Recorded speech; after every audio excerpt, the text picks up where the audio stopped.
السلام علیکم ملګرو د سیټ چې تاسو ته ویډیو ښکاري د امریکې یو کس لګېدلی دی او سپوږمۍ ته ختلی دی او په سپوږمۍ کې د امریکې جنډه لګول ده. نو دا ویډیو را سره وګورئ چې دا څنګه ختلی دی. مکمل ویډیو سره شریک کوم. دا ویډیو را سره وګورئ او په خپله هم په ذهن کې سوچ وکړئ چې موږ له هم پکار دی چې په خپل پاکستان له ترقي ورکړو، په یو بل پسې دا خبرې پرېږدو، د یو بل خپې وهل پرېږدو. دا ویډیو شریک کوم، ویډیو را سره وګورئ او بیا سره زه خپله هم یو څو خبرې کوم. ویډیو مکمل وګورئ او د نورو ملګرو سره هم شیر کړئ.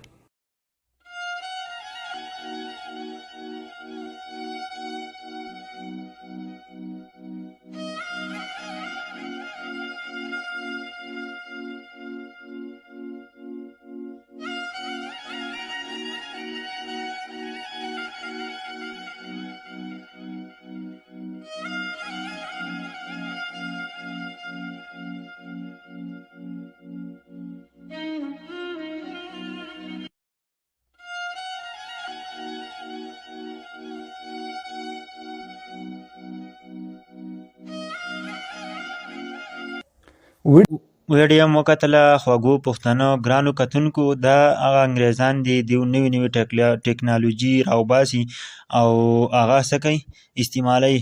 او لیکن بیا که زمونږ د پښتنو طرف ته سوچ وکړي نو زمونږ پښتانه صرف په یو بل پسې لګېدل دي، د یو بل د بې عزتۍ او د یو بل د کمزورۍ کوشش کوي. نو موږ له هم پکار چې د انګریزانو نه عبرت واخلو. زمونږ خو اصل هغه دنیا ده او خپل د اسلام دپاره د خپل د ورورولۍ سره خو ټیک شو که نه. لیکن دې انګریزانو ډېره زیاته ترقي وکړه. دوی صرف ترقي په دې وجه باندې وکړه چې هغوی د خپل کار سره کار د نور چا په کار کې کار نه ساتي. نن سبا تاسو ته پته ده هر سړی به د بل په کار کې کار ساتي. نو دې وجې نه زمونږ پښتانه ډېر زیات کمزوري شول او د یو بل سپورټ نه کوو. د پارټیانو په وجه باندې موږ صرف شو جدا شو. نو موږ له هم پکار دی چې یو داسې کارنامه وکړو چې موږ خپل پاکستان له خپل قوم له وکړو، موږ له پکې الله پاک ثواب راکوي، ځکه چې موږ د یو بل کامیابي نشو برداشت کولی که نه. نو په دې وجه موږ ډېر زیات ناکام یو. موږ مسلمانان یو، الله پاک راله ځکه عزت راکړی دی. په زړه کې کینه او بغض یې هغه کس الله پاک نه کامیابوي. که ډېره زیاته خواري وکړي الله پاک یې نه کامیابوي.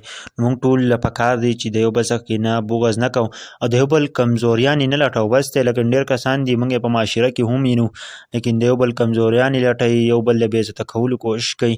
نو دا نه وي پکار یار. دا ویډیو د نورو ملګرو سره شیر کړئ. د ویډیو کتلو ډېر زیاته مهرباني او انشاءالله ملاویږو په نیکسټ ویډیو کې.